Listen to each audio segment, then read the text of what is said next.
Cet épisode vous est offert par Yamaru Photo, collectif de photographes maliens.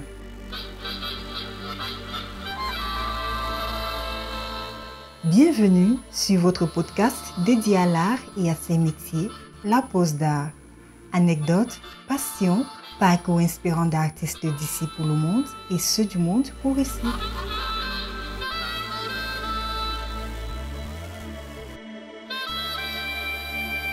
À suivre donc La Pause d'Art. Ishola, je voudrais maintenant qu'on parle un peu de quelque chose qui moi aussi, en tout cas, fait partie de mes obsessions. Tu l'as évoqué d'une manière un peu transversale tout à l'heure, en parlant des archives, ce que nous devons, en fait, la conscience que nous devons avoir de laisser quelque chose pour les générations à venir. Tu as parlé des écritures, du texte en tout cas, et des œuvres. Aujourd'hui, malheureusement, la plupart en fait, presque tout ce que nous produisons en Afrique en tant qu'artistes contemporains emprunte le même chemin que l'art premier. C'est l'Occident qui achète tout.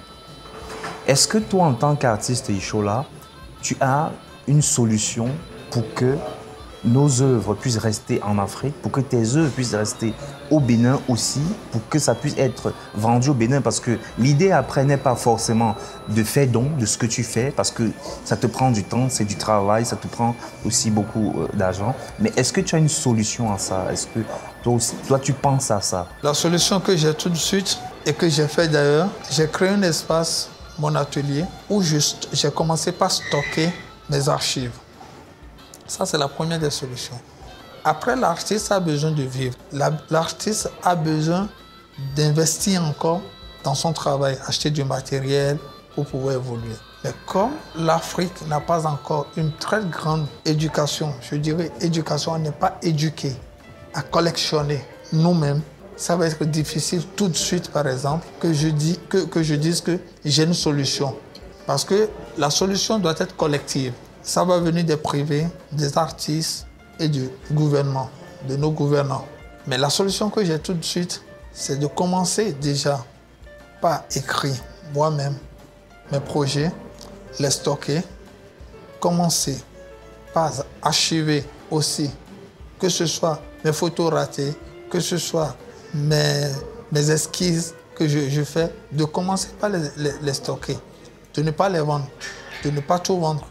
C'est la solution que je propose. Il y a une question qui me vient à l'esprit, elle est un peu décalée par rapport à tout ce que tu as, en fait, par rapport à l'endroit où nous sommes maintenant dans l'entretien, mais je pense qu'elle est quand même importante. C'est aujourd'hui, quel est le rapport, en fait, avec ton expérience dans ton travail, qu'est-ce que l'infographie t'apporte dans ton travail de photographe? L'infographie m'apporte beaucoup, par exemple. Je monte moi-même mes dossiers, je monte mes portfolios, je fais la post-production de mes photos moi-même. J'ai quelques connaissances des outils parce que je suis à l'aide du numérique. Donc, je travaille en numérique et j'ai besoin de savoir en fait de l'utilisation de quelques logiciels, de quelques outils numériques. Donc, ça m'apporte beaucoup dans le traitement de mes images et dans le montage, surtout, de mes dossiers, ce qui est très important aujourd'hui pour un artiste, de savoir monter ses propres dossiers. Et donc l'infographie me permet d'ailleurs de faire tout ça. Et je voudrais savoir, parce que toi tu fais la photographie dans un pays, je dirais de photographe, mais c'est faute de photographe entre guillemets comme on dit, parce qu'il y a une grosse activité de photographie au Bénin, mais liée aux événements, mariages, etc.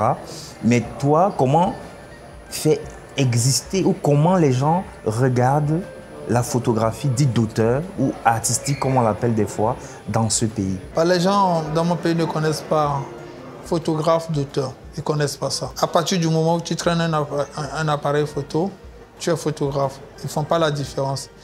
Je ne vais pas blâmer ceux qui font de photos événementielles ou des photos de mariage. Je ne vais pas les blâmer. Parce que même la photographie en Afrique est partie de là. Photos de mariage, photos événementielles, c'est parti de là.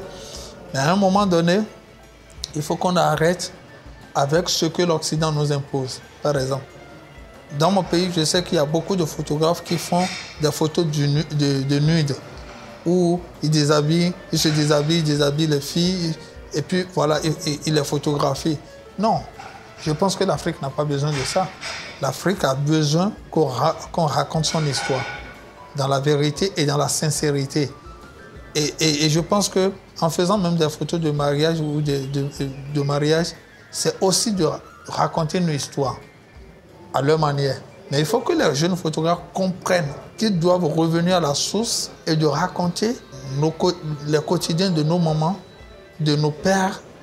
Et nous-mêmes, nos propres quotidiens, on doit les raconter. Et c'est de ça que l'humanité a besoin. On n'a pas besoin d'aller photographier la misère ou nos misères. Non, on a besoin, parce que ça marche ailleurs, il faut photographier la misère ou bien raconter des histoires qui ne sont pas justes et aller les vendre. Non, on a besoin d'être sincère avec notre médium. Et voilà. Et je ne suis pas le seul qui raconte des histoires dans mes projets photographiques.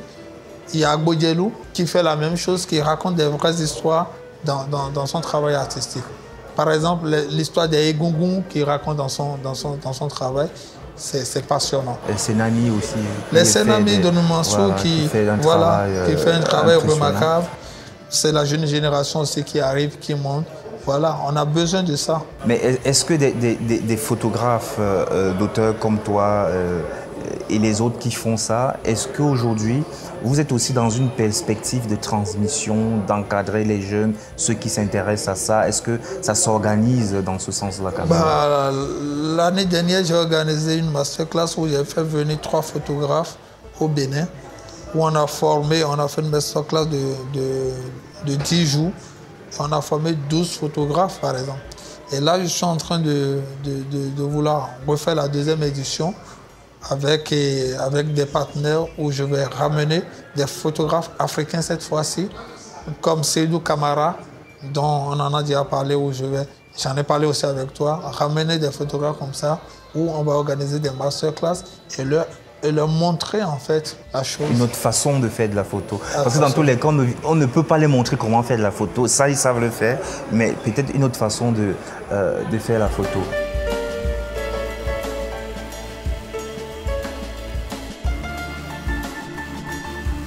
Je voudrais savoir, Ishola, au jour d'aujourd'hui, nous sommes, comme je le disais en début d'émission, à la Biennale de Bamako, dans un hôtel de la place. Donc, vous comprenez, chers amis, tous les bruits qui sont autour, c'est parce que nous sommes dans le hall d'un hôtel. Pour toi, quels sont les projets à venir?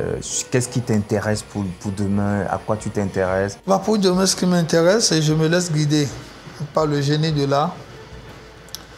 Mais ce que j'aime beaucoup, c'est de faire des mélanges entre la photographie et d'autres médiums. Comme j'ai pris maintenant l'habitude de le faire, j'associe de la tapisserie à la photographie, j'associe du collage à la photographie.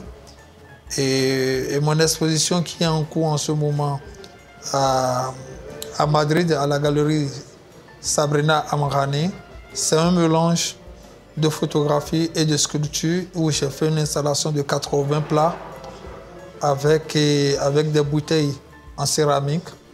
Donc voilà, les perspectives à venir, c'est de continuer sur cette voie-là, à mélanger les médiums, à brouiller les pistes pour raconter nos histoires. Encore à rendre plus difficile la définition que peut faire le monde de l'art ou le marché de l'art de ce que tu fais en fait, de ta personne. Parce qu'on aime bien nous mettre dans des boxes. Ishola Agbo, photographe, ou Ishola Agbo, plasticien. On aime bien nous donner des titres en fait. Et c'est bien que tu nous parles de cette exposition dans cette galerie parce qu'elle me permet de te poser cette question vite fait. Quelle relation aujourd'hui tu as avec le monde du marché de l'art? Je suis un peu critique. Je t'écoute, vas-y. À fond, avec toute la sincérité qu'on te connaît. Je suis un peu critique. Personnellement, je ne me précipite pas. Parce que ce marché de l'art est cruel, avec de la méchanceté, où on peut te monter très vite avec un travail qui n'a pas de sens, parce que voilà, quelqu'un veut te faire, ou comme on peut aussi te descendre très vite parce que tu ne fais pas ce qu'eux ils demandent. Et pour moi, il est important de faire la résistance, parce que là, c'est de la résistance. De faire la résistance, de ne pas lâcher. Ce n'est pas parce qu'on te demande de faire de la couleur, de mettre beaucoup de couleur dedans, pour que ça se vend, que tu vas mettre de la couleur dedans pour que ça se vende. Là, tu n'es plus sincère avec toi. Et je pense que le marché de l'art aujourd'hui réclame beaucoup ça. On réclame qu'on mette beaucoup de couleurs pour faire des choses tendance. Non. Moi, mon rapport avec le marché de l'art, c'est pas ça. Tu peux m'entendre faire une exposition à Bamako aujourd'hui et peut-être c'est dans un an après que tu entendras parler encore de moi parce que je ne fais pas ce qui est de tendance, ce qu'eux ils veulent. Je ne fais pas ça. Tu t'inscris dans la durée. Voilà, dans la durée.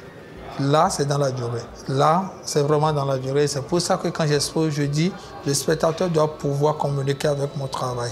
Il ne va pas venir devant mon travail pour faire des selfies, pour se montrer, pour s'exhiber. Non. Mais il doit pouvoir rentrer dans mon travail, se poser des questions. Voilà. Mais le marché de l'art, malheureusement, je pense qu'il boycotte un peu ça et fait des choses et plébiscite et les choses et voilà, qui sont d'actualité, je vais dire. Alors, Ishola, un conseil pour ces jeunes qui sont dans des instituts des beaux-arts, dans nos universités, qu'est-ce que tu pourrais leur dire? Je dirais simplement la patience. Pas de précipitation. Pas de précipitation. La patience. Je connais des photographes qui ont commencé avant moi, mais aujourd'hui, leur nom n'existe pratiquement plus. L'art n'est pas une course, mais l'art, c'est vraiment dans la durée. Il y a des aînés qui sont là pendant des années, dont on entend encore leur nom aujourd'hui, qui sont toujours d'actualité. C'est la durée. Sur ces mots, on va mettre la clé sur le paillasson. Merci beaucoup, Ishola, d'avoir accordé de ton temps. Merci à toi. Merci, mais je t'en prie. Cet épisode vous a été offert par Yamaro Photo, collectif de photographes maliens. Merci à vous d'être si nombreux à nous écouter. Nous vous donnons rendez-vous la semaine prochaine pour aller à la découverte d'une histoire intimement liée à l'art. La pose d'art est une idée d'Yvon Gassam. Voix off, Solange Nembe. Musique, Tumo. Mixage, Ralin Gangmo. Réalisation, Yvon Gassam. La pose d'art est un podcast produit par African Entertainment avec le soutien du laboratoire de théâtre de Yaoundé, Otni et de Satek Records.